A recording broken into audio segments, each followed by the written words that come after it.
Buenas tardes a todos, bienvenidos. Han aceptado una invitación muy especial en donde vamos a celebrar 3 motivos para poder entender por qué hemos creado este espacio que hemos llamado Sala Logística.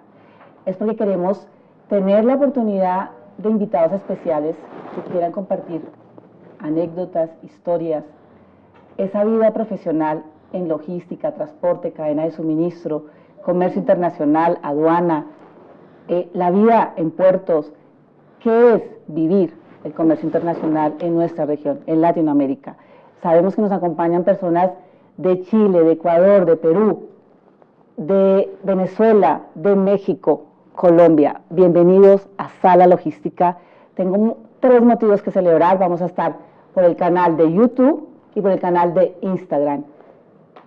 El propósito hoy es, 1, celebrar que tenemos un invitado muy especial, a Leonardo Sicart Abad, a quien queremos darle la bienvenida por haber aceptado ser el primero en este capítulo que hemos preparado para celebrar una fecha memorable para todos los que trabajamos en comercio exterior, en comercio internacional de mercancías, en donde él es un experto, a quienes estamos en Colombia y lo conocemos, y también en Latinoamérica, es autoridad en comercio internacional, en zonas francas, en aduanas. ¿Quién mejor él para contarnos la historia del origen del contenedor, que es la fecha que vamos a celebrar la próxima semana, el 26 de abril del 2023? Se celebran 67 años del origen del contenedor marítimo. Y por eso, Leonardo, gracias por aceptar esta invitación. Él sabe la admiración que le tengo y la emoción que tengo de que sea este primer invitado especial a la sala de mi casa, donde queremos que él pueda contarnos esa historia fascinante, esos aspectos que no conocemos, de cómo llegó el contenedor. Yo les voy a hablar de cuál es la historia del primer viaje en 1956 del contenedor. Pero antes, quisiera que Leonardo pudiera contarnos por qué resultó metido en el mundo del comercio internacional y poder entender cómo él llega en esa vida profesional a traer tantas oportunidades para el comercio, no solamente de Colombia, sino de nuestra región, en temas de legislación y de desarrollo del comercio internacional, que nos va a contar hoy. Pero ¿cómo resultaste metido en esto, Leonardo? Cuéntanos, bienvenido, ¿cómo estás? Gracias, Milena. Verdaderamente es un placer para mí estar aquí en esta sala. Lástima que sea después del almuerzo, ¿no? No he almorzado antes aquí. Pero sí, uno lo invita a la sala de la casa a esta hora sin que le den almuerzo. Hay café. Bueno, eso es importante. No, mi participación o al involucrarme en el tema del comercio internacional, el tema de la logística, fue realmente de puro chiripazo, como decimos comúnmente. Yo tenía el espíritu de abogado, tenía el espíritu de golpe hasta de penalista en estos temas. Y un día cuando empezaba a estudiar, venía de inscribirme en una prestigiosa universidad colombiana, en Externado, a estudiar Derecho. Quedé inscrito. Derecho. Sin embargo, en ese trajinar de devolverse después de la inscripción a mi casa, yo iba en una buseta. No pasaba en una buseta. Y pasé por una gran universidad, muy grande, sus instalaciones y demás, y vi un grupo de personas sentadas en una escalera tomando el sol. Y estudiantes, ya está. Estudiantes, naturalmente, estudiantes. Y hubo por ahí una que otra atracción de alguien ahí, ¿sí? Algo te llamó la atención. Y me bajé. Entonces, de curioso, pasé a mirar por dentro y vi un listado de temas específicos o de carreras en esa universidad, y vi una llamada Comercio Internacional, la profesión de Comercio Internacional. y sin pensarlo en demás, opté por abandonar el otro y seguir en este. Y, aunque estuviera registrado, abandonas derecho y decides comercio internacional. Por eso algo que lo atrajo, que no nos quiere contar, de pronto después nos contará, pero eso fue la motivación. Y el mismo día que te registras, cambias. Sí, y quedé matriculado en este tema y ya han pasado prácticamente, eso fue en el año 79. Wow. Estamos hablando que han sido 30, 50, 40 y pico años pues, en estos temas de comercio internacional, y aquí estamos en esta sala ya resolviendo otras dudas que no son historia. Lo mío no es historia en contenedor, porque la historia del contenedor la cuenta esto muy bien, y sabes esa historia no solamente en Colombia, sino en el mundo, pero lo mío, mi participación en tu programa, en tu sala logística, es esencialmente contar anécdotas sobre lo que uno vivió pensando en su momento cuando aparece esa caja en los temas colombianos, en los puertos colombianos, en las aduanas colombianas y en fin, en el intercambio internacional, el comercial internacional de Colombia. Que hay cosas interesantes que contar en esto. Debe serlo, y que tú seas protagonista de ese momento cuando llega el contenedor a Latinoamérica, a Colombia. Eso es lo que hace fascinante el que hayas aceptado esta invitación, Leonardo, en donde yo puedo colocarlos en el contexto de cómo fue ese origen del contenedor a nivel internacional, cuál es esa fecha y por qué se celebra la fecha del 26 de abril del 2023, 67 años de historia del contenedor, una caja metálica que revolucionó el comercio internacional, que todos sabemos que es imprescindible para el desarrollo de la economía global. Y la historia es que es la fecha del 26 de abril cuando se hace el primer viaje de 58 contenedores en un buque carguero llamado... ¿De qué año? De 1956. 1956. El primer viaje de 58 contenedores en un buque carguero que fue adecuado, llamado Ideal X.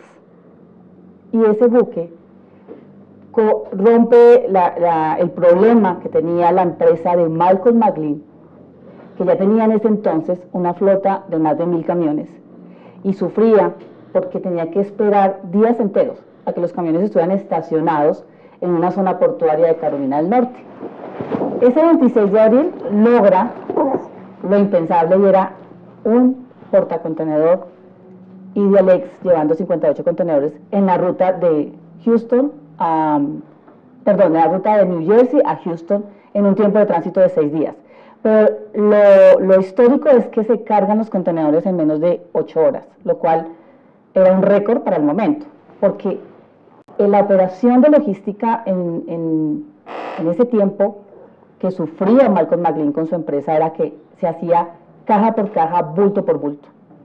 ¿Qué se contaba? Se contaba con estibadores que solo tenían la fuerza bruta para mover carga, donde su máxima capacidad por hora era de 1.3 toneladas.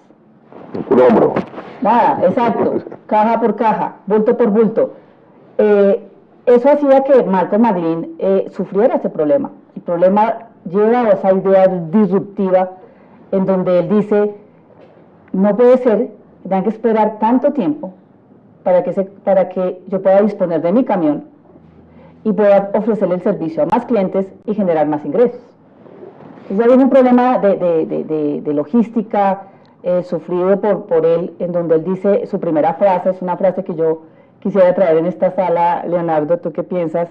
Que es lo que nos reta, yo creo que a todos los que trabajamos en comercio internacional, y él dice, there has to be a better way, que significa, tiene que haber otra forma para resolver este problema. Y es cuando él dice, ¿qué pasaría si yo logro, yo tengo aquí en esta sala, él dice, ¿qué pasaría si yo pudiera de mi camión desprender el furgón y llevarlo como una sola unidad de carga, que es donde tenemos ya el contenedorcito allá, ese? ¿Qué pasaría si yo pudiera desprender el furgón y llevarlo al barco como una sola unidad de carga en un solo movimiento? Y que sea capaz de recibirlo otro vehículo. Exactamente. Y ahí es donde él puede disponer de sus camiones para ofrecer el servicio a más clientes. Entonces, esa idea disruptiva es el primer, yo diría que uno de los ejemplos de lo que es innovación en comercio internacional, en donde no solamente como empresario, como emprendedor, tiene esa idea disruptiva que es comparable, Leo. Yo cuando leía lo siguiente, yo decía, sí, es verdad, es comparable con los grandes inventos del siglo XX, el avión, el automóvil, la radio, la televisión, y lo es, y lo sigue siendo después ya de más de medio siglo. Es como la revolución industrial en los temas de logística, ¿no? Ajá, ¿Sí? ajá. Que es un poco el concepto del cambio de mecanismos y de manejos y demás. Entonces, era la revolución de la logística, ¿no? En ese tiempo era algo que era... Yo no me alcanzo a imaginar, Leonardo, es que tuvo que haber enfrentado muchos obstáculos, es decir, muchas restricciones a la idea. Mano de obra, ¿cuántos empleos iban a perder de ese bulto por bulto a pasar a manejar? Se dice que pasaron de manejar 1.3 toneladas a 30 toneladas con el contenedor, con la entrada del contenedor. Eso hacía una gran diferencia en los tiempos. Ya pasar de días enteros, horas, a horas de cargar, eso hacía la diferencia, se perdían empleos. Me imagino que también la legislación, los intereses de las zonas portuarias, Leonardo. Sí, ahora. ¿Qué más restricciones puede haber tenido Marcos Maglín en ese momento? Vamos a hacer una similitud de lo que le hubiera pasado a San Martín en su momento, en su entorno, supongo yo que en los Estados Unidos, versus lo que pasó en Colombia y lo que no pasó, y que llegó muy tarde a Colombia en materia del contenedor. Sí. Yo recuerdo en épocas donde tuve la oportunidad de estar en una agremiación que se llamaba de usuarios del transporte marítimo, CUTMA. ¿CUTMA? CUTMA. ¿Qué significa CUTMA? Consejo Colombiano de Usuarios del Transporte Marítimo y Aéreo. Okay. Era un gremio donde estaban vinculados, donde se unían los usuarios para pedir y para exigir y para defenderse de alguna manera del manejo que se tenía en materia de transporte marítimo y el manejo de la carga y los puertos y en fin, el nivel de fletes y demás. En ese gremio, con un gran amigo que me llevó a trabajar allá, que hoy en día es un consultor de la CAF, está ¿Qué es la CAF, Leo? Lo que era la Corporación Andina de Fomento, hoy es el Banco de Fomento Latinoamericano. Y la CAF en esa época, pues, también un poco las funciones de manejar, pero bueno, esa no es la historia de la CAF, sino hago la referencia de esta persona, Hernando Arciniegas, que para mí fue el gran profesor, y fue el que de alguna manera también me metió en estos enredos sobre todo en materia de transporte, en materia de logística. Y entonces en esa organización yo tenía un cargo, el nombre era muy rimbombante, pero a la larga no era tan importante dentro del marco, sino fue una experiencia interesante de haber manejado muchas cosas, que era jefe del departamento marítimo y portuario. Okay. Y un departamento que tal vez eras yo solo. ¿Pero eras en CUTMA? Sí, en CUTMA, okay. Sí. Okay. Y ahí aprendí mucho sobre el tema del transporte marítimo y sobre todo la organización en el mundo del transporte marítimo, un poco de legislación, donde estudiamos mucho en su momento las normas internacionales en materia de transporte marítimo, responsabilidades y demás, y siguen siendo las mismas, pero obviamente actualizadas, que es las reglas de Hamburgo, las normas de la Haya Visby, en fin, una serie de circunstancias en el transporte aéreo, todo el concepto de la Organización Internacional de la Aviación Civil en materia de carga, las libertades del aire, que son una serie de circunstancias, y en el transporte marítimo unas cosas interesantes que existían en ese momento, que eran los carteles de los navieros. Okay. Eran los verdaderos carteles. Se denominaban las conferencias marítimas. Oh, wow. Y las conferencias marítimas eran la aglutinación indudablemente de todos los navieros del mundo, donde se unían a fijar tarifas específicas en materia de fletes. Y esas tarifas se las fijaban y se las imponían, y esa es la tarifa que vamos a cobrar y demás. Pero lejos en esos manuales de fletes, lejos de pensar que iba a haber tarifas de contenedores posteriormente, quedaron tarifas exclusivamente de carga suelta y de carga... de bultos, de cajas. Sí, y las tarifas se cobraban por peso o volumen, ¿sí? Recuerdo que era un esquema de los manejos de los fletes de cobro de tarifas, era el flete básico, la tarifa básica, el recargo portuario, el recargo del combustible, el bunker, el recargo de las demoras. Era una forma matemática para llegar a establecer las tarifas. Como carga suelta. Como carga suelta, sí. Y esa circunstancia hizo que, pues, en el caso colombiano, pues, que las navieras, especialmente la naviera Insigne, la gran empresa nuestra de transporte marítimo, que era la Flota Mercante Gran Colombiana, ¿sí? Naturalmente se involucró dentro de ese contexto de la cartelización y era miembro de las conferencias marítimas. Flota Mercante Gran Colombiana. Flota Mercante Gran Colombiana. ¿Pero solamente era para Colombia o también cubrió otros países? No, ya teníamos asignadas unas rutas que, entre otras cosas, eran asignadas las rutas por parte de la Dirección Marítima y Portuaria, en esa época se denominaba así, ¿no? Y le daban las rutas alrededor del mundo. Entonces, la flota esencialmente era un monopolio, en el sentido de que el usuario, es decir, el dueño de la carga, estaba obligado a transportar con ella. ¿Por qué? Porque existía una ley en Colombia que se llamaba, y eso no era solamente acá, sino en muchas partes del mundo, que se denominaba la reserva de carga. ¿Qué era la reserva de carga? Simplemente la ley que le obligaba al importador o al exportador de movilizar su mercancía únicamente por la naviera del país. ¿Sí? Eso era un concepto cerrado del mercado. O sea, ¿flota mercante o flota mercante? Flota mercante.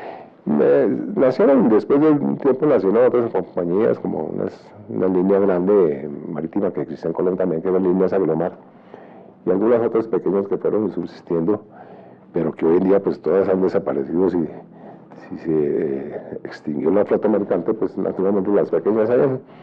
Bueno, pero la historia va que indudablemente la gente estaba acostumbrada a transportar su mercancía en bultos, pues en estúas y lo que se llamaba carga suelta o carga general, y el tema del contenedor Pocón. ¿Qué era eso? Pocón en esa época. Y Pocón no porque... ¿Qué año estamos hablando ahí? Te estoy hablando de... Que no estaba todavía el contenedor, pero estaba ya entrando.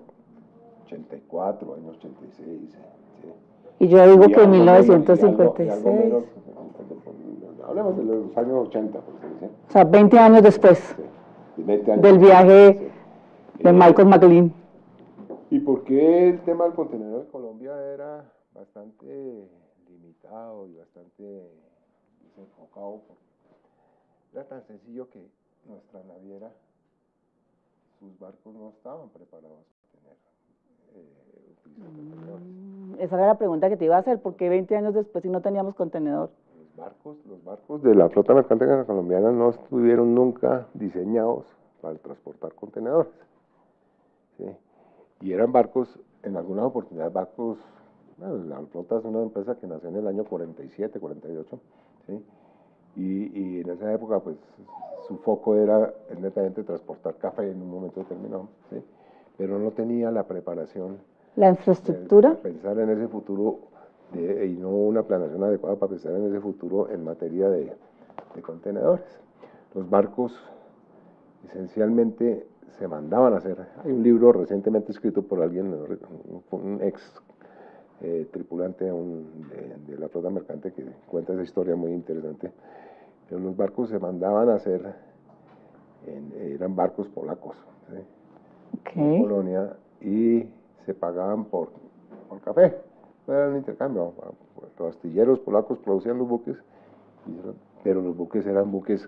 O sea, ¿pagábamos con café el buque? Sí, pagábamos con café. Mira, pues, ¿Por qué? mira. Es que la Federación de Cafeteros fue siempre la propietaria de la flota mercante Gran Colombiana. Ok. Pero los buques se pagaban en café y eran buques tradicionales, no eran buques,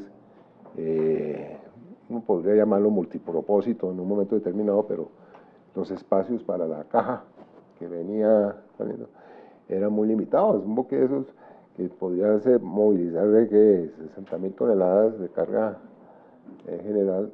20. De eso metían en cubierta 20 contenedores o 20 cajas de esas. Menos del primer viaje Claro, de la historia, sí. de 58.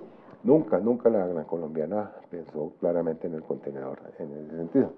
Y por eso esas limitaciones tan grandes en que se tenía en el uso del contenedor. Y cuando yo creo que fue un tema que hizo sacudir a esta empresa en el uso de contenedores, fue cuando tuvo la necesidad de empezar a trabajar con los asociados de ella, que eran compañías como Nemers, compañías como Hapag-Lloyd, en fin, una serie de compañías que hoy algunas existen, otras han ido desapareciendo porque la crisis del transporte marítimo ha hecho... Se llevó muchas. Y muchas se fusionaron. O se fusionaron. Son grandes monstruos como... Hoy son 10, estamos concentrados la industria en 10 empresas. Entonces, toda esa crisis hizo que hubiera toda esa fusión y demás sentido. Y lamentablemente nosotros, me refiero a Colombia, llegamos a ese proceso tarde. No llegamos, tal vez no pudimos llegar, porque cuando ya las cosas estaban obligando a que todo fuera contenerizado. El mundo estaba avanzando. El mundo estaba en eso. La flota mercante entró en crisis y fue ahí donde empezó su declive, y por otras razones, naturalmente, que fue por el tema de la apertura económica que hubo por ahí en los años 90, 89, 90, que inicia el proceso de apertura económica y se elimina esa obligación o ese monopolio que se tiene de la naviera local. De la naviera local y abrieron mercado, entonces ya cada cual usaba su naviera, la naviera que quería. La naviera que quisiera. Entonces se acabaron las conferencias marítimas y acabó todo ese tipo de situaciones que se presentaban en la naviera. Qué interesante. Eso hizo naturalmente que en Colombia retardara completamente la ¿Contenerización? El perrito de tu sala. Rocky se acaba de tomar mi agua, debo aclarar, está invitado, es la sala de la casa, el invitado viene con Rocky, su perro, y se acaba de tomar el agua mía. Pero bueno, eso hace parte de la sala logística. Sí.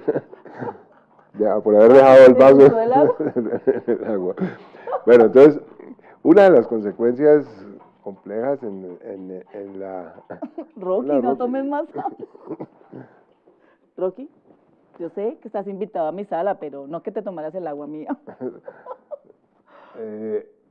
Una de las grandes consecuencias del retardo del tema de contenedores en Colombia era justamente el tema del retardo. Los mismos transportadores o navieros llegan a ello.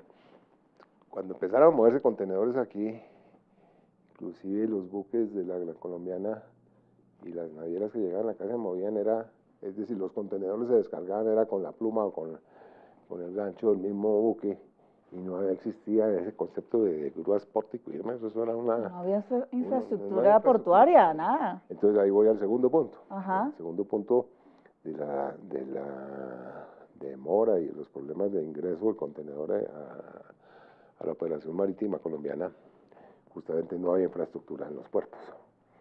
Antes del año 91, cuando se privatizaron los puertos, con la ley 1100 o 1001, algo así, pues se privatizan los puertos y empieza a generarse la modernización de los mismos, como ya por el sector privado y con los puertos.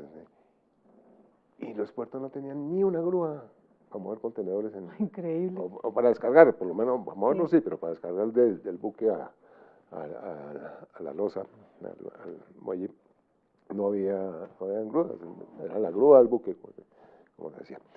Y en esas circunstancias, indudablemente, empieza también la movilización del tema del contenedor. ¿Sí?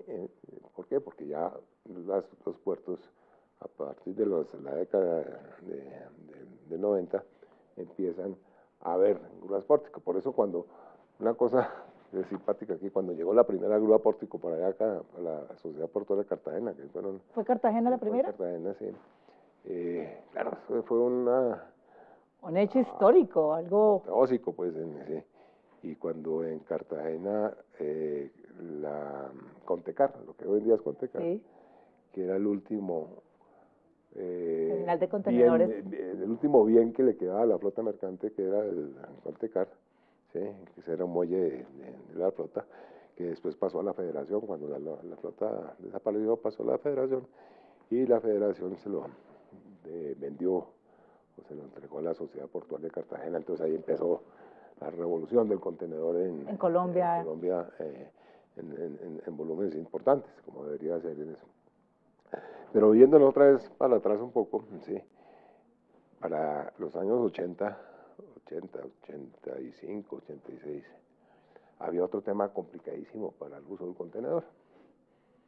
Hemos visto problemas naturalmente en el naviero. De adecuaciones, de infraestructura. Sí, problemas del naviero, problemas del puerto, ahora problemas de normas, ¿sí? De normas para eso. La normatividad. ¿Sí? Año 84, tal vez, ¿sí? Se empezó a hablar en la legislación aduanera colombiana, ¿sí? De una caja que en esa época un director de aduanas, el doctor Rafael Poveda, que en paz descanse, un personaje de la vida jurídica colombiana muy importante, Poveda tenía una estigmatización del tema del contenedor. Y ¿qué pensaba? no, ¿qué decía? te voy a decir una frase que utilizaba él en eso para tratar de evitar ¿La llegada? la llegada o la normatizada, si se puede decir así, o la aplicación de algunas normas en el respecto de... Él denominaba el contenedor la caja maldita. La caja maldita, ¿por qué? Porque pues... Ya diciendo la caja mágica. Sí. Y el criterio de la administración aduanera en esa época, ¿sí? Era que, pues evidentemente el contenedor existía y estaba moviéndose en Colombia, pero era un elemento utilizado en mercado irregular, así. Se utilizaba mucho para el tema del contrabando. ¿Sí? Entonces, el contrabando, supuestamente el contrabando que llegaba al país venía en contenedores, ¿sí? Pero lo más complejo en ello era que también era necesario complementar con un tema para el contenedor, que era el tránsito aduanero, ¿sí? Y la restricción para hacer tránsitos aduaneros, ¿sí? Era muy grande. Con la caja maldita. Con la caja maldita, entonces al contenedor no se le permitía hacer tránsito aduanero. Si quería hacerlo en un camión. Desconsolidar. Sí, si quería hacer el tránsito en un camión y demás, o en un camión en destacas, o una carpa, lo que sea, se lo llevaban a su destino al interior del país, como tránsito, pero no el contenedor. Entonces, toda esa vaina era muy compleja en el sentido de que no había el entendimiento claro de para qué se necesita. Recuerdo que para... Y el mundo seguía avanzando, sí, claro, y nosotros para esa bloqueados. Época, pensamos, tuve oportunidad de ver eso, en desarrollar lo que hoy en día todavía estamos hablando en muchos casos de un puerto seco. ¿Sí? Un puerto seco. Y el primer aproximación de puerto seco que hubo en Colombia fue la central de carga de Cali, Cencar. ¿Sí? Cencar. ¿Qué año? Estoy hablando año 88, 89, más o menos.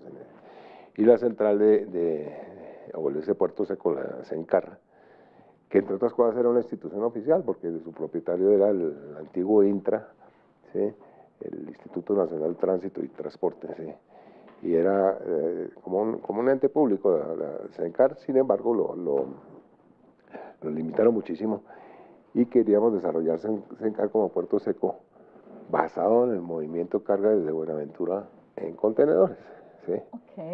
Y eso fue pues la desgracia, porque ni la legislación aduanera lo permitía, ni la operación portuaria en Buenaventura quería que eso funcionara.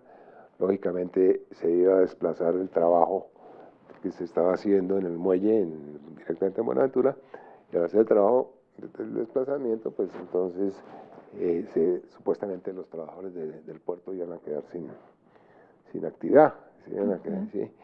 Y la oposición de los sindicatos portuarios en su momento era bárbaras por efectos de que no querían que el contenedor se evolucionara y que no que existiera esa figura de los tránsitos y demás. Había muchas restricciones. Había restricciones inmensas. Afortunadamente llegó, eso fue en el gobierno del presidente Belisario Betancur, y se tomó la decisión de actualizar la legislación aduanera. Nuestra legislación aduanera venía desde el año 31 con la misión Kemmerer, con la ley 79 del 31, ¿sí? Que duró hasta el año 84, cuando se cambió la legislación aduanera. Imagínate que una legislación del año 31, que en ese año ni existía en el mundo el contenedor, absolutamente nadie, nunca había hablado de eso, ni de tránsito, ni de nada. Entonces se creó un comité o una comisión de redacción de la norma, Okay. ¿sí? De la nueva legislación aduanera, ¿sí? Y se trabajó en eso. ¿Podría decirse que fue el primer documento de legislación? En materia aduanera, la primera norma existente en materia de contenedores, que se le denominaba unidad de cargas, ¿sí?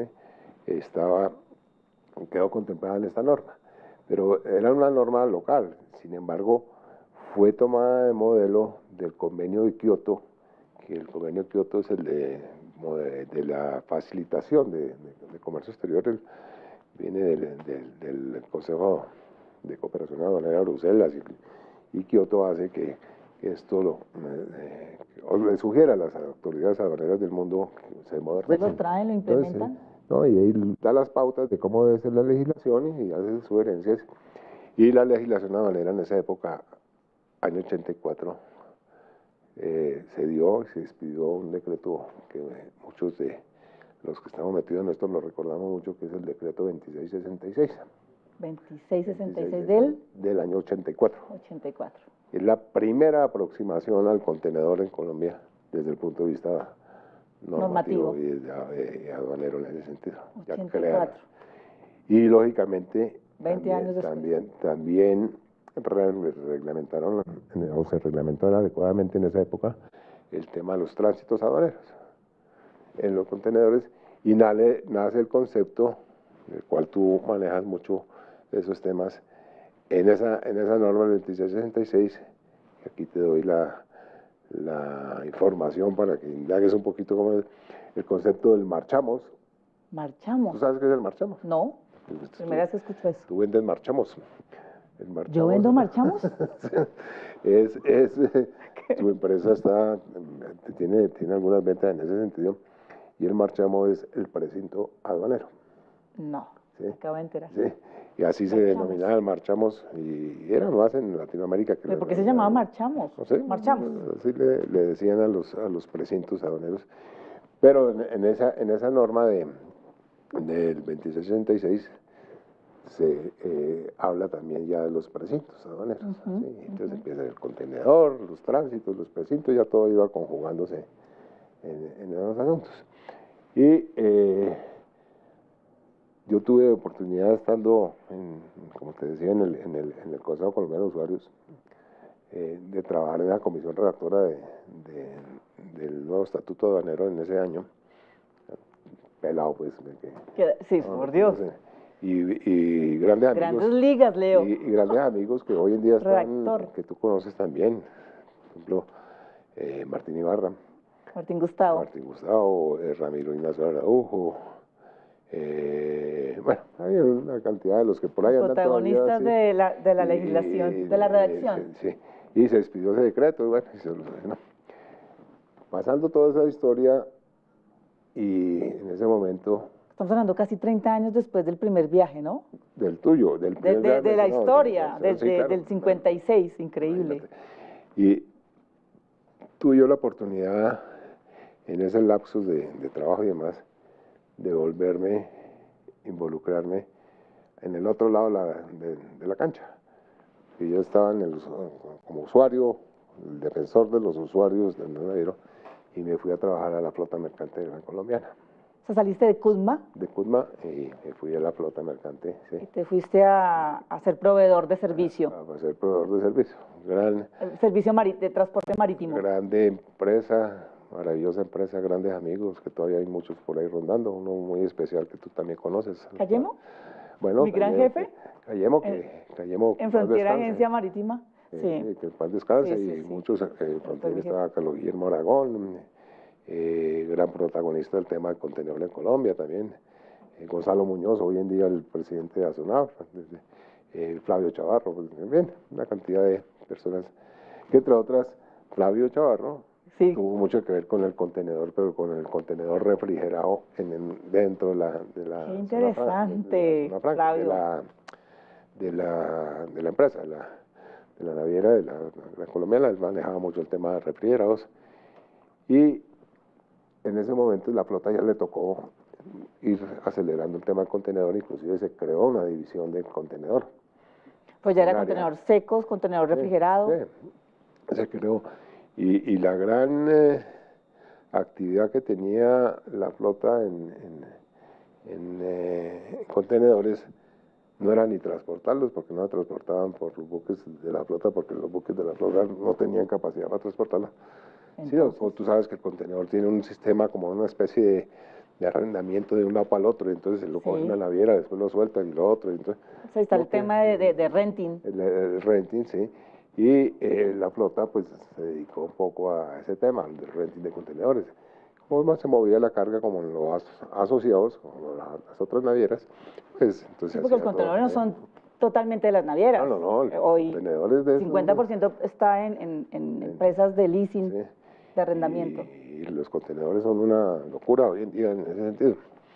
Y me hace acordar ese tema de los contenedores, que en la DIAN, en la aduana nacional, se supone que el contenedor entra al país y debe volverse a ir, ¿no? Sí. Sí. Cuando yo tuve oportunidad de estar ya como funcionario público en la dirección de aduanas, hacía yo operativos de búsqueda de contenedores, porque es que los contenedores... ¿Tú eres el policía del contenedor? Porque entraban los... Se busca. Entraban los contenedores y se desaparecían. Que deberían salir o cargados o vacíos, pero que salgan. Pero que salgan. Y ¿le pertenece a alguien? Hay una cantidad de contenedores que quedan en el país. Ese negocio fue un negocio, un mercado negro de contenedores en Colombia complejo. O sea, desaparecían. Sí, claro, desaparecían, y naturalmente quedaban bajo la concepción de contrabando dentro del país. Bueno, volviendo al pasado, uno veía el contenedor hacia el interior del país. No sé si sería la primera, pero por lo menos yo sí tenía el criterio que la primera grúa de contenedores que había en la ciudad de Bogotá, una grúa estática, pues, de lo que podía descargar el contenedor del camión al suelo, pues, y cogerlo directamente. Y nos sentíamos muy orgullosos de eso. Sí, fue en la zona franca de Bogotá. No, entonces ya estamos hablando de zonas francas. Pero la zona franca... Íbamos en flota mercante, estás ofreciendo servicios y luego pasas... Sí, pero te adelantaste un poco. No, es que pues, naturalmente yo me retiré, bueno, entonces me devuelvo un poquito. Sí, porque a mí ya se me saltó la historia un poco. Para no llegar al tema de la ¿Cómo zona terminas franca, tú en esas nuevas...?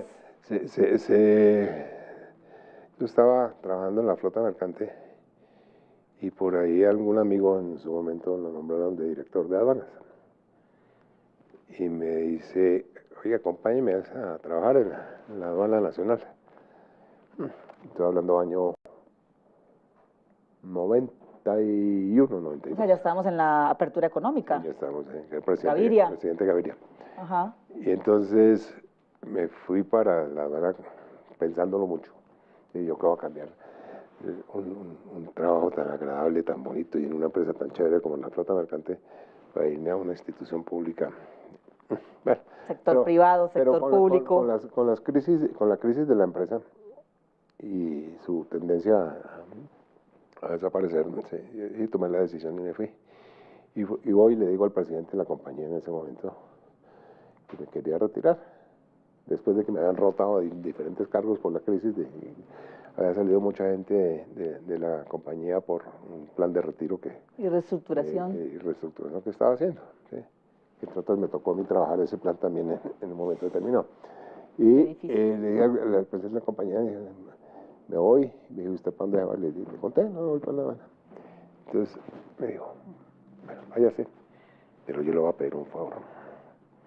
Reglamenteme el tema del tránsito aduanero allá en la aduana para el adecuado uso del contenedor. ¿Sí? Para poderlo sacar Sí. al interior. Y busque que, pues, que el gobierno en su momento haga su adecuada reglamentación y demás. Llegué yo a la aduana como funcionario público, pues, y nos pusimos a reglamentar el tema del tránsito para el contenedor.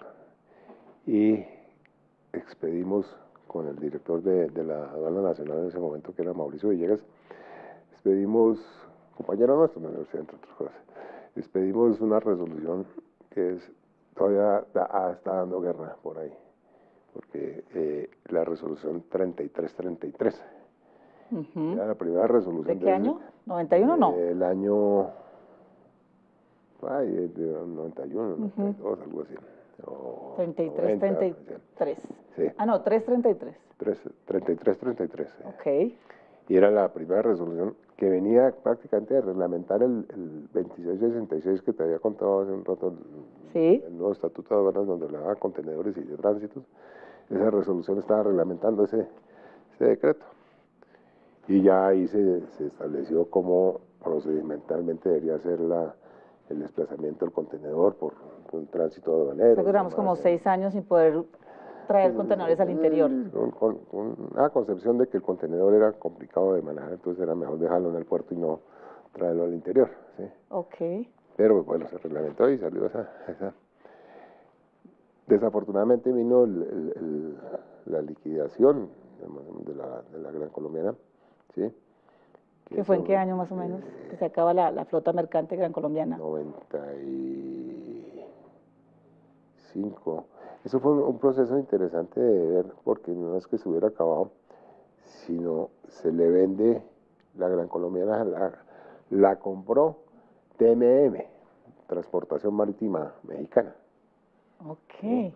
Transportación Marítima Mexicana, y los mexicanos a la larga lo que hicieron fue comprar el escudo nomás, porque y las rutas, como ocurre en el transporte de ellos. Los clientes. Compraron las no había rutas muchos en barcos. ese sentido. Y la consideración del tema fue que TMM la compró y de alguna manera pasó a convertirse, fue prácticamente en un operador portuario. De la compra de la Gran Colombiana por parte de TMM nace Gran Colombiana. ¿Sí? Ya. Sí, Pero entran son los mexicanos.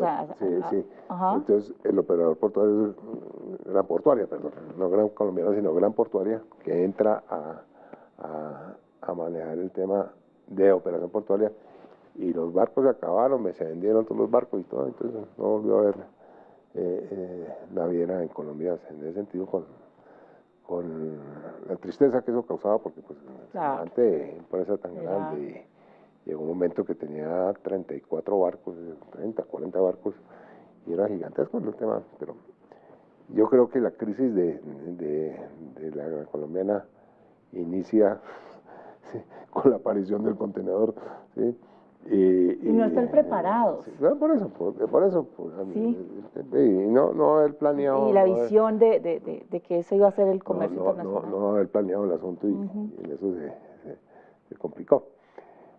Y en eso, pues indudablemente hace que todas estas situaciones operativas de falta de infraestructura, legislación, de legislación, de falta de empresa, temor también, de empresa que se dedicara a eso, hoy en día encontramos, y yo creo que todos nosotros todos los colombianos nos sentimos orgullosos de los puertos que tiene hoy en día Colombia, ¿sí? Sobre todo pues hay que decirlo claramente, los puertos de Cartagena, los terminales de Es Cartagena. referente en Latinoamérica, los grandes terminales de contenedores, Claro, Contecar. eso es otro mundo. Buenaventura también está creciendo. Otro mundo completamente. El terminal de contenedores de Buenaventura, Por favor. de Sehuenques, el Agua Dulce, en fin, todos los... Estamos muy bien, muy bien. Afortunadamente todo eso se logró como nivelar, como equiparar y demás. O sea, hubo inversión, sí, hubo inversión porque realmente se necesitaba la todo inversión. eso fue gracias a los procesos de apertura, ¿sí? La ley 100, la ley 1001, 1004, es que no recuerdo exactamente la en materia de puertos, la ley de materia de privatización de la zona franca, la materia de privatización de los puertos, la eliminación de la reserva carga, todas esas condiciones que se dieron en ese proceso de apertura, muy atacadas hoy en día, ¿no? En la actualidad, por algunas personas que tienen manejos importantes hoy, ¿sí? Entonces... siempre hay intereses que se afectan. Y entonces se generaron eso. Y se me olvida contarte una cosa vieja me refiero de... ¿Vieja a mí o vieja a la historia? Vieja de la historia del tema del contenedor. Hace muchos años, año 80, y después de haber despedido el Estatuto Aduanero, la comunidad europea, en esa época Comunidad Europea, le hizo una invitación a los países andinos para que fueran a conocer cómo era el paso de fronteras y el manejo de los contenedores en Europa. ¿Sí? Wow, estamos hablando de países andinos, Ecuador, Perú, Venezuela, Bolivia, Colombia. Y Colombia, los 5 países andinos. Hubo una invitación por parte de todos estos, de la Comunidad Europea, a todos estos países a que fueran a conocer cómo era la operatividad del contenedor en Europa. En esa época todavía las fronteras en Europa estaban, pues estaba ya abierto el mercado, pero había fronteras, había vigilancia en las fronteras, había, es decir, no es como hoy que es paso libre y demás, sino había pasos de frontera, pero eran los pasos muy ágiles, demasiado ágiles, que permitían entrar y salir a los contenedores sin ningún inconveniente, y existía y existe hoy en día, todavía es un convenio transfronterizo en materia de contenedores, que es el convenio TIR. ¿Sí? TIR, sí. Y el manejo de los contenedores en Europa, en esa época, con terceros países que no fueran países comunitarios, se manejaban a través del convenio TIR. Y eran una cosa que llamaban los cuadernos TIR. ¿Sí? Que por ahí Colombia adoptó esas normas hasta hace unos poquitos meses en materia de TIR, que ya se vuelve una cosa de importación temporal, es una cosa así. Pero la regulación europea en eso era esencialmente con países no comunitarios, repito, sino con terceros países, donde movían vehículos o contenedores. Era muy ágil en ese sentido, y naturalmente entre países comunitarios, España, Francia, por decir algo, era muy rápido el manejo del contenedor en las fronteras. Entonces, ¿qué quiso la Comunidad Europea en ese momento? Fue decir a los países andinos, vengan y copian un poco todas estas figuras que la Comunidad Europea está haciendo para que se monte en nuestra región, en las fronteras colombianas. No, eso fue el desastre más espantoso, porque en Colombia o en los países andinos nunca se pudo reglamentar absolutamente nada de eso por consideraciones políticas, consideraciones empresariales, la lucha entre los transportadores de un país con el otro, cosas que todavía están viviendo, por cierto. Increíble. ¿Sí? No había la infraestructura para el paso de fronteras de contenedores, entonces el contenedor llegaba a la frontera y entonces había que descargarlo y montarlo en otro contenedor en el otro país. Y nunca se pudo implementar esas. Pero lo interesante que pasó, ya un poco desde el punto de vista personal, fue que yo fui uno de los afortunados de que me invitaran a recorrer Europa en camión, ¿sí? Para vivir la experiencia. Pasando por todas las fronteras de del país. En una sola unidad, sí. transporte, sin cambios, sin transbordo. Sí, con precintos y con las cosas, en esa época. Hoy en día es completamente libre, eso ya no tiene ningún tipo de inconveniente ni nada, pero en ese entonces había regulación. ¿El control era por el precinto? Sí, el control por precinto, y hoy en día los precintos, tú lo sabes muy bien, son satelitales y una cantidad de cosas que son diferentes al número que había que darle eso.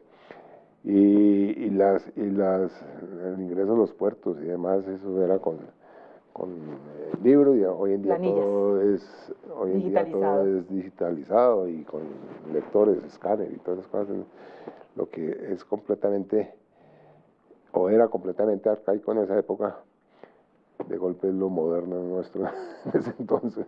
O sea, hemos evolucionado. Sí. La buena noticia es que hemos evolucionado. Y hay cosas que se ha evolucionado en Colombia en ese sentido. ¿Y en la región? Y en la región también, claro. en América, países como Chile, que es llamémoslo así, el extremo el extremo del continente, el último lugar donde llega el contenedor, ¿sí? Sí. Y pues allá llega el contenedor y se devuelve de alguna manera en ese sentido. El mismo paso del canal de Panamá, pues, las consideraciones del contenedor le ayudaron muchísimo en eso, ¿sí? Y vemos que el continente pues se ha desarrollado en eso, México, el Gran México con ejemplo de intermodal, la intermodalismo. Transporte intermodal. Y ese era otro de los temas bien complejos, porque en Colombia no existía ninguna norma en materia de transporte multimodal. Y buena parte de las limitaciones del manejo del transporte multimodal, o de legislar sobre transporte multimodal, sobre todo era en el tema aéreo. Porque es que el Código de Comercio de Colombia en materia no del BL, sino de la guía aérea, tiene unas consideraciones algo complejas en eso. Entonces había que modificar el Código de Comercio y una cantidad de normas para llegar al transporte multimodal. Y de hecho en el mundo existía y existe. Y existió muchos años el Convenio de Transporte Multimodal de las Naciones Unidas, ¿sí? de la UNTA, ¿sí? Y ahí estaba establecido cómo deberían ser las normas y demás. Colombia nunca pudo llegar a establecer tampoco, pero esencialmente por temas de responsabilidades. En la responsabilidad del transportador, de un transportador, se termina donde empieza la del otro y la del otro. Entonces no había esa figura que hoy existe ya, de alguna manera terciversada aquí en Colombia, que es del operador de transporte multimodal, el OTM. El OTM, que hoy en día es un operador de transporte multimarca, llamémoslo así, multimedios de transporte. Que también está concentrado en pocas empresas, ¿no? Que ofrecen este servicio. Esta modalidad. Pero en Colombia el uso de la palabra OTM se llevó más hacia un tema aduanero que hacia un tema de un verdadero de logística, ¿sí? Y se castró, llamémoslo así, esa figura del OTM. Obviamente hoy existen operadores de esa figura, pero no bajo el criterio de logístico, es más aduanero. Es más aduanero, sí. Más aduanero. Y todavía por ahí en las normas actuales en materia aduanera se habla del OTM, para diferenciar un poco hacia dónde va destinada la carga, sí. Hacia un depósito aduanero, hacia una zona franca, en fin. Ahí han manejado esa forma. Bueno, y ahora que menciono la zona franca, estaba contándote yo ¿Cómo llegas a zonas francas? No por eso, sino por la anécdota. Qué recorrido, Leonardo. La anécdota de la grúa pórtico no era una grúa pórtico, sino una grúa de contenedores en Bogotá. Ajá. Sí. Claro, imagínate la zona franca en la calle 13, muy bonita en su espectáculo, pues, y su infraestructura y las cosas. ¿Cuándo nace la zona franca en Bogotá? No, ¿Qué pues fecha es esto? La zona franca de Bogotá se inauguró, la primera piedra se puso en el año, el 6 de agosto del año 1994. El último día del gobierno del presidente Gaviria, ¿sí? Okay. Se puso la primera piedra. Se inauguró a los 2 años. ¿Y había un referente en Latinoamérica ya de existencia de zonas francas? Sí, claro. Sí. Y Colombia tenía una normatividad fuerte en materia de zonas francas, sino que las zonas francas eran públicas. Desde el año 59 existe la zona franca, es la primera zona franca en Colombia, que fue la de Barranquilla tal vez, desde el año 59, pero zonas francas públicas. En el año 92 se privatizaron las zonas francas, cuando era ministro de Comercio Exterior, hoy expresidente Santos, ¿sí? En su primer ministerio, y en esos momentos yo estaba pasando al INCOMEX. El INCOMEX, Instituto de Comercio Exterior, mi primer trabajo, mi primer jefe. El Instituto Colombiano de Comercio Exterior. Y ¿que hoy en día es? El Ministerio de Comercio Exterior, ¿sí? Que asumió todas las funciones del e-commerce en su momento, progresivamente. Y primero fue la parte de negociaciones y después fue la parte operativa. Pues, okay. ¿sí? Bueno, pero la historia es que después de pasar por el e-commerce, entramos al tema de las zonas francas y la historia viene, vuelvo a repetirlo porque no me has dejado terminarla, el tema de la grúa, la grúa de contenedores en Bogotá. Okay. Inclusive ahí fue donde de alguna manera se inauguró la zona franca de Bogotá, el presidente de turno de esa época y el alcalde de Bogotá manejando una grúa de contenedores en Bogotá. De descarga de contenedores. De descarga de contenedores. Y ahí fue también donde empezamos un poco a legislar sobre los temas de materia de contenedores con zonas francas y el ingreso y la salida a las zonas francas y demás, que era muy incipiente la normatividad al respecto de eso. Y hoy en día eso ya vuela solo, pues, en esos temas, ¿sí? Pero es el origen, o sea, es el contenedor también que origina toda la infraestructura de la zona franca de Bogotá. Claro. Tener los equipos de movimiento de contenedores. Y indudablemente una de las soluciones que se veía la infraestructura o la decadente y mal llamada calle 13, ¿sí? Donde, si tú recuerdas, patios de contenedores por todos lados, en el lado y lado de la calle, y hoy en día sigue ocurriendo lo mismo, los camiones a un lado, entonces sí, la vía no en Bogotá no y específicamente en Colombia, en Bogotá específicamente, el desarrollo de la infraestructura para el contenedor también es muy limitada. Tal vez hay unos buenos patios de contenedores en las afueras de Bogotá, ¿sí? Aquí por el lado de Cota, en fin, una serie de infraestructura sí, que han más en el perímetro urbano. Sí. Están dando la inversión. Y no tiene sentido que eso entre a las ciudades, debe estar afuera de la ciudad. Entonces, hay muchos inconvenientes y el hecho mismo de no tener centros de picking o de cross-docking y demás para efectos con este comercio electrónico que nos llevó al paquete. Entonces, en fin, eso tiene ahí mucha historia en eso. Pero ha sido un recorrido, sí. Yo estoy fascinada, la verdad, a mí me gusta la historia y por eso estoy fascinada en todo ese recorrido tuyo. Algo desordenado. No lo veo desordenado, yo veo cómo tú empiezas en el sector privado, influyes en cómo se desarrolla la oferta de servicios de transporte marítimo, pasas a redactar legislación, a dirigir. Unas cosas interesantes en la vida profesional de uno es que puede uno pasar por diferentes sitios, ¿no? Es decir, ser prestatario de servicio, ser usuario, que es lo más complicado de todo, ser el usuario al quien todo el mundo le haga rote, al que el que le presta el servicio trata de fregarlo, la autoridad, las tarifas, la autoridad también molestando, en fin, porque pues uno ha estado también muy cerca de la empresa real, de la industria, de la realidad de las cosas como son.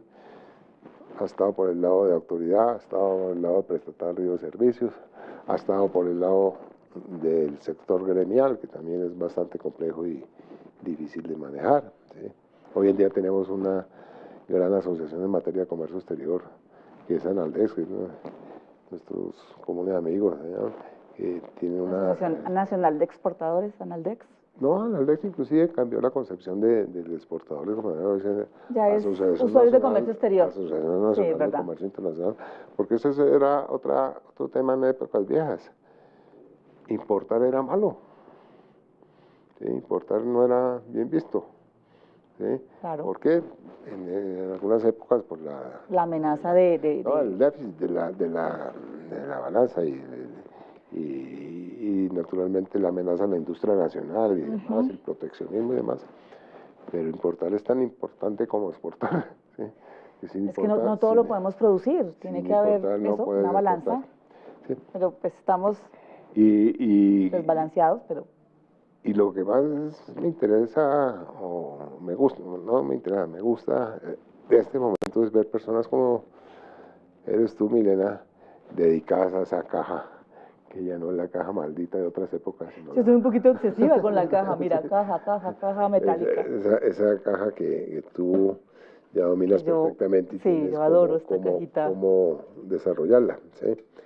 Y yo diría que tu actividad en ese frente es en la ayuda hacia todos los exportadores que usan la caja, ¿sí? Porque si no se hace, porque es que es lo que no sabe la gente, que dentro de la caja hay que hacer un trabajo diferente, que es el acomodamiento de la carga que va ahí dentro, ¿sí? Y los grandes, tú lo dijiste en una charla o en alguna parte que dijiste, pusiste un lema que dice el lado oculto de ¿te acuerdas que decías que tantas frases que a veces se me ocurren? De las cosas que pueden pasar cuando dentro de la caja no se acomoda bien la carga. ¿En recreo? ¿La carga en recreo? Sí. Bueno, no recuerdo, pero hacía referencia al tema de cómo debe ser estibada la mercancía o la carga dentro del contenedor, qué se le debe poner, cuáles son los amarres que hay que ponerle para la protección del clima y todas esas cosas.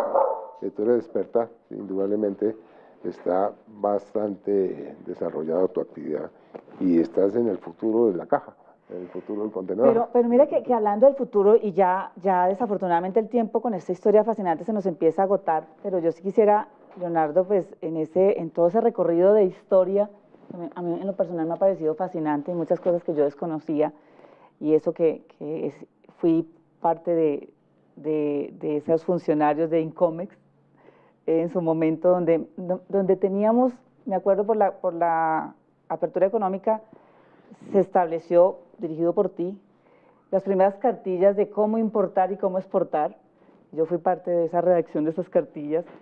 Y de ahí nace todo este deseo de apoyar a ese exportador, en donde esta caja necesita de un conocimiento de su estructura, de cómo funciona al interior de un contenedor seco, un contenedor refrigerado, todo el aseguramiento de la carga que también tiene incidencia en la competitividad del sector exportador para que llegue la carga perfecta, llegue bien. Pero también veo una tendencia, Leonardo, y ya para terminar, como en la actualidad hoy, yo hacía una pregunta esta semana con algunos colegas y les preguntaba a ustedes qué creen que será el futuro de esta caja maravillosa, mágica que llamo yo. Si me dejas, yo te digo qué va a pasar con esa caja. ¿Qué crees tú? O sea, con yo pienso cómo van las cosas, en la el tema de la inteligencia artificial y todas estas cosas. La caja tiende a dejar de utilizarse y te voy a decir por qué. Y te voy a decir por qué. Index es una cosa que pues habrá gente que lo conoce, mucha gente que no sabe que existe eso, pero es la impresión digital. ¿Sí? La impresión 3D. La 3D, impresión 3D, ¿sí? Esa vaina es como cuando uno veía un programa que se llamaba La Guerra de las Estrellas, ¿sí? Y la Guerra de las Galaxias, sí. O el señor Spock y el otro decía que dice transporten, y lo transportaban a uno y de un sitio al otro y le quitaban la materia del cuerpo, los llevaban al otro lado y pensaban, pero hoy en día existe esa vaina, ¿no? Hoy en día existe ¿en qué? La impresión en 3D. Si yo quiero producir un tubo de estos, ¿sí? Y tú, nosotros dos intentamos hace poquito meternos en ese enredo, y el tubo lo producen en Alemania, pero entonces ya no le mandan a uno de Alemania el tubo, sino le mandan la fórmula para producir el tubo. Le mandan el plano para imprimir. Y aquí se imprime y el tubo sale hecho acá. Entonces, la logística tiene que cambiar en todo eso, porque es que ya no, ya se está desmaterializando el bien para transportarlo o enviarlo y se materializa en el destino. Sí, a mí me mandan el plano, la guía, hágalo y usted lo hace aquí en destino en este sentido. ¿Sí? Que lo vimos hace un año, una empresa que se llama Mobile Smart Factory, que ya está en Alemania, Leonardo, que lo vimos, que ya tiene 2 contenedores en un remolque. En uno va la impresora 3D y en el segundo contenedor va la materia prima para irse a esos sitios remotos y producir en sitio. Lo que le mandan del exterior. In situ. Entonces ya hablamos de fábricas móviles utilizando el contenedor. O sea, la evolución y vienen cambios y transformación en el comercio internacional. Estoy de acuerdo contigo, Leonardo. La impresión 3D. ¿Tú te imaginas va a cambiar? ¿Cómo diablos se va a hacer un control aduanero a una cosa que viene desmaterializada del exterior? ¿Y cómo se va a nacionalizar posteriormente? Eso es una cosa Eso es otro desafío. Y tú y yo lo veíamos en alguna oportunidad ya hace unos años, en el año 19, antes de pandemia, en una presentación que vimos en Barcelona, ¿sí? Donde evidentemente se le ponía en cuestión a las autoridades aduaneras en eso. ¿Sí? Legisle, comercio electrónico. ¿Cómo controla usted lo que se le está transportando? ¿Sí? Se vienen retos interesantes ahí en la legislación. Entonces, esa tendencia y toda esa modernidad de las cosas y la inteligencia artificial y todo, pues va a hacer que la caja también tienda. Y yo creo, ¿sí? Leonardo, que eso también explica lo que está pasando recientemente. Están pasando cosas muy interesantes. Solamente en este mes, ya Triton, uno de los dueños de más de 7 millones de contenedores en el mundo, fue comprado por Brooklyn, una empresa canadiense, lo adquiere, quieren ganar participación en el mercado de renting de contenedores, quieren ganar un 54% de participación, creo que esa es la estrategia, pero simultáneamente también se están construyendo portacontenedores de una capacidad de mayor de 20.000, 24.000 contenedores, entonces son buques que ya uno dice hasta dónde va a estar el límite, pero también está pasando que las navieras, que está concentrado en 10, hoy este mes también pasó algo increíble, o hace 2 meses pasó algo increíble, es que perdió posición número 1 de Maersk, como naviera número 1, por buques y por tráfico, o por viajes, y Hapag-Lloyd, Evergreen, y así en el orden, pero ya se entran a ver que estas navieras, Mediterranean Shipping Company, Maersk, COSCO, CMA CGM, la francesa, ya son navieras con aviones, Leonardo. Ya son navieras con puertos, ¿no? CMA, entonces ya CMA es la gran socia del futuro puerto importantísimo aquí en Colombia, que es el puerto de Antioquia, ¿no? Las navieras ya entraron a una diversificación de servicios, ya hablan de servicios de extremo a extremo, están adquiriendo compañías logísticas para poder tener esos clientes y llegar a ofrecer el servicio integral. Entonces ya ver aviones de Maersk, aviones de CMA, CGM, entonces uno dice, ¿por qué está pasando que ya no quieren dominar? Yo escribo en un artículo, escribí la semana pasada, dije, ya no están dominando solo el mar, ahora quieren dominar los cielos, en donde entra a jugar el paquete. Creo que ahí viene una segunda causa de por qué esta cajita entra a transformarse en otros usos, en otras aplicaciones como Mobile Smart Factory, y es el paquete. El comercio internacional, el comercio electrónico ha venido creciendo, la pandemia hizo que creciera mucho más, entonces yo creo que el protagonista ahora es el paquete. En algún momento también lo hablaba con Martín Gustavo Ibarra en una entrevista y él lo decía. Del e-commerce, ¿no? Sí. ¿Sí? El paquete entrega puerta a puerta y al consumidor directamente sin... Pero ¿qué sucede? Que nosotros cuando nos entramos a una plataforma de compra, sea Amazon o Mercado Libre, nosotros queremos el paquete ya. Y ya no estamos esperando el tiempo de tránsito largo marítimo. Entonces yo creo que eso también explica por qué las navieras llegan a tener aviones. Ni la disculpa que muchos comerciantes cuando le venden a uno algo dice, Se lo entrego cuando lo saque de la aduana.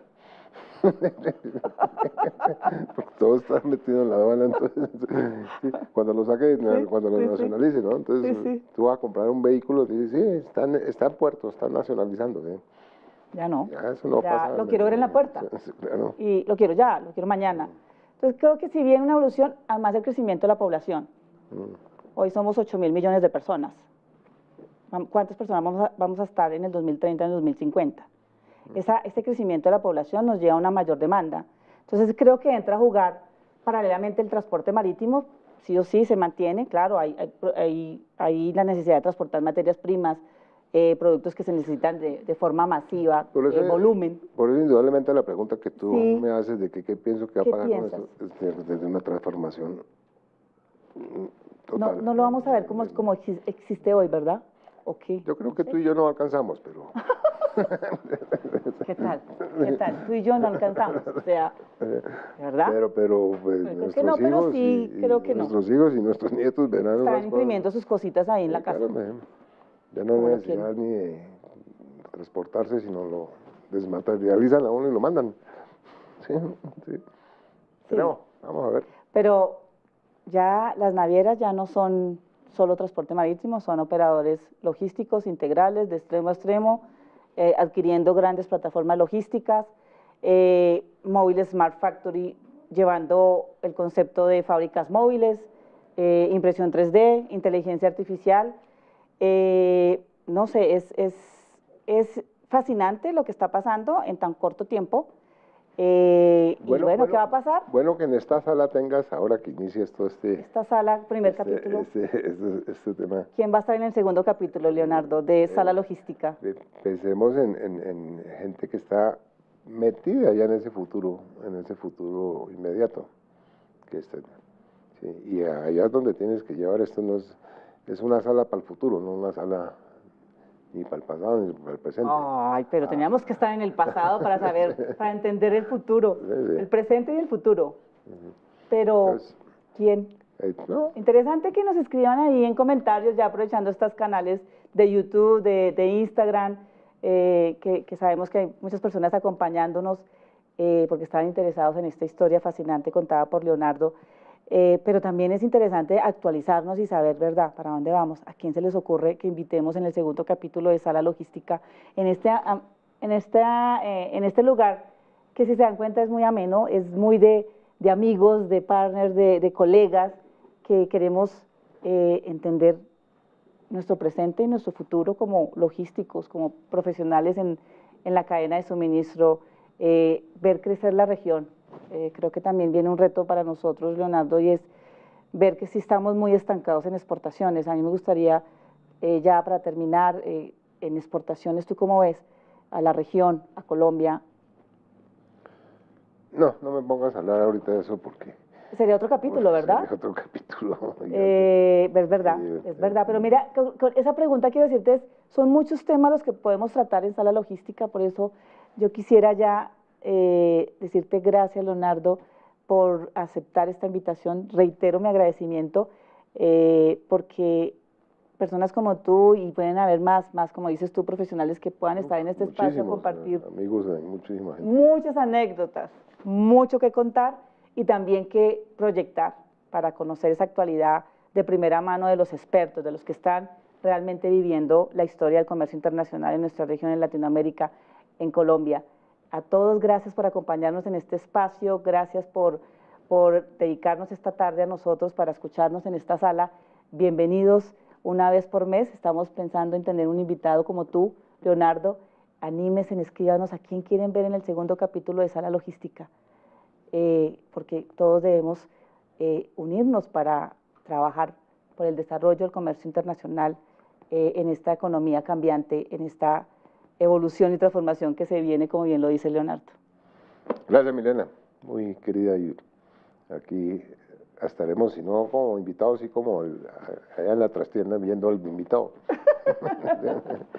Bueno. Bienvenidos a todos, feliz tarde.